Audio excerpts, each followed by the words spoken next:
Alright, this is a walkthrough of 12-9, the last example in the chapter, installing and using Recovery Console. If you find yourself in Recovery Console, you are in a world of hurt. You can access Recovery Console from the 2003 install CD. You can also use it to maybe do a dirty install. This is for advanced, really it's for very advanced users. It allows you pretty much access to most of the basic services. Remember, this is not safe mode.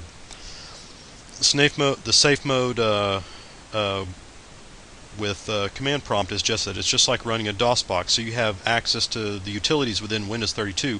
Recovery Console is quite a bit different, and it's going to allow you to do very, very low-level functions.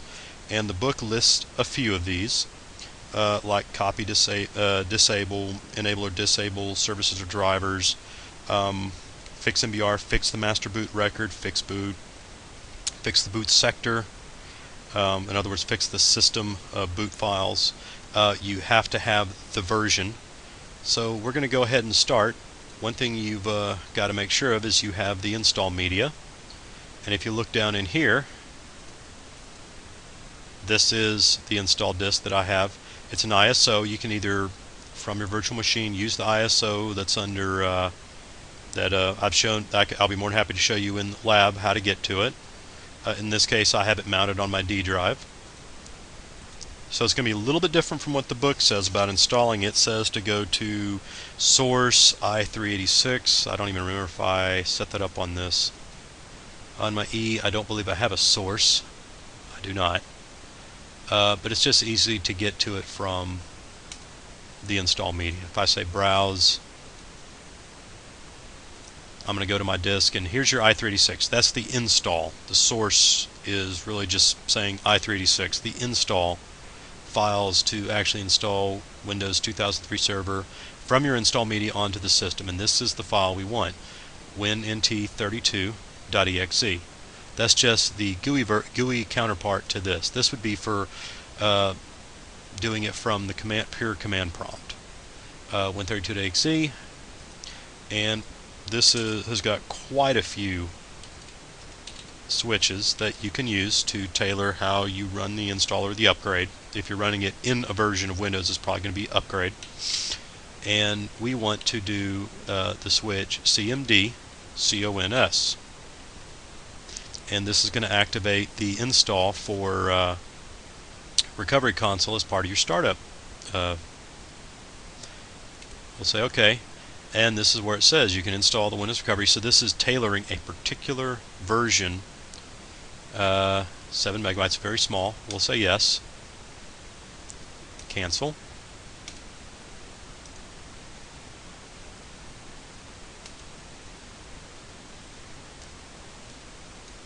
And it's going to fail anyways because it cannot talk to Microsoft.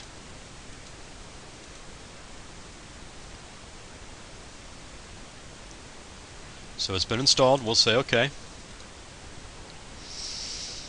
And when we reboot, we're going to go and say restart. Test recovery console. And this is, at this point, is part 6. We're going to say OK. It's going to reboot the system.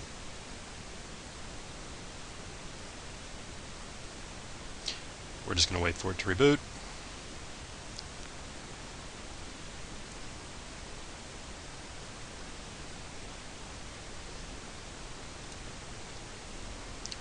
And we'll hit F8, just like we did previously, to access our boot menu options.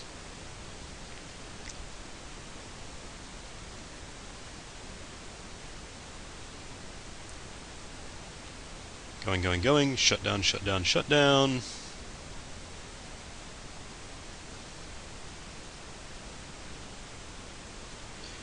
And eventually it'll let us shut down. Okay, so my machine is now rebooting. I'm going to say F8.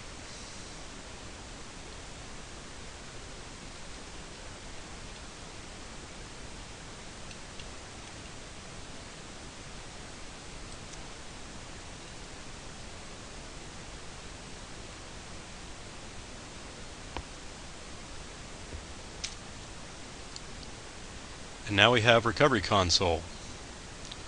How I did that is, this is when you have the boot version. It'll come up here if you have it dual booted with a counter. In this case, it kind of treats it like two separate versions of Windows installed. And I'm going to go to Recovery Console. That F6 option was in case you had some kind of third-party piece of hardware to access your disk that require a special driver.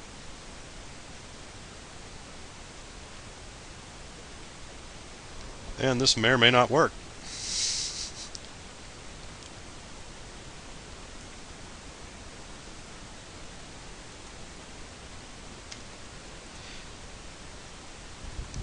And this will take as long as it takes, but okay, there we go.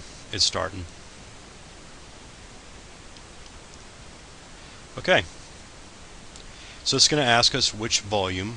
Because we select Recovery Console, it knows that C Windows, that's our system partition. And we'll go ahead and say number 1. And you have to log in as an administrator. Okay. And if you come to the C Windows prompt, you know that you have logged in successfully. Otherwise, it'll tell you you haven't. So, we're now at number 9. And it wants us to type help to see all the different options we have available. Now these are all the different commands.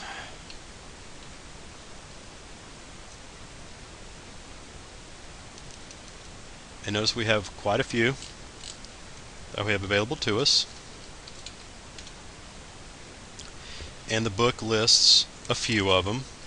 You read about copy. You read about disable or enable a service or device driver, exit to exit the Recovery Console and reboot, fix boot, fix MBR, list services, plus a lot of these others. I'm not going to go into them. MD, MKDIR, those are some basic ones to get into certain files. So at the lowest level, if you can't boot your system volume, if you can't even get Windows to go into save mode, you have this additional feature, which is the Recovery Console, which is before Windows really even boots. You have Recovery Console to get into files, to at least extract files, possibly make changes or restore files. It's very limited, but it gives you about the lowest level you can possibly get on a server that has failed and still get access to files on it, or to possibly recover from a serious failure. Now, the book wants us to go ahead and try list service, and this is going to list all the services that are currently installed on the machine.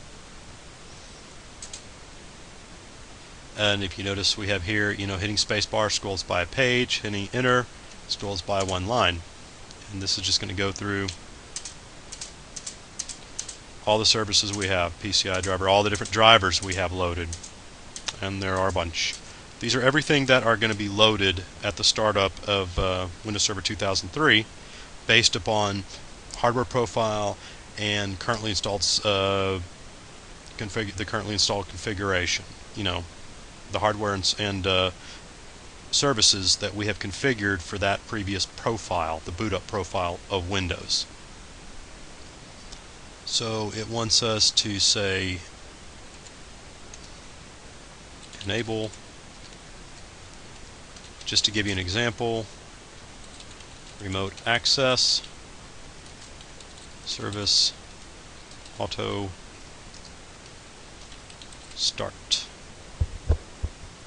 And this is just going to say enable remote access with a selection of automatic service startup. The new start time is set to, so it'll be automatic. Because we're logged in as administrator, it will let us do pretty much anything we want. You have to be administrator to do this. So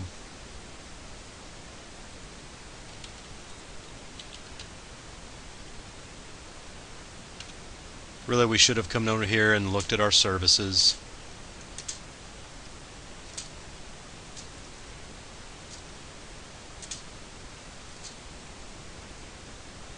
To show remote access, which is somewhere down here, remote access, Either way, it's just an example to show that you can start, stop device drivers or services, which are kind of like drivers to Windows as far as it's concerned. Start and stop them using Recovery Console. So in case you have a service or a driver that causes a blue screen, come into Recovery Console, shut it down. If it's not a vital driver or a vital service, shut it down. Then maybe you can get into safe mode to further fix things. But this is just like the absolute last-ditch effort to try and recover on a server. And we're pretty much done here, so we're going to say exit. And what it'll do is it'll reboot the server.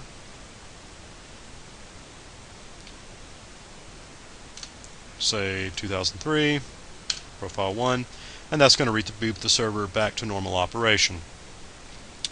This concludes our walkthrough of activity 12-9, Recovery Console, installing and using, giving an example of remote access, but mainly just showing you where it is, how to put it on the system, how to use it. This concludes our walkthrough.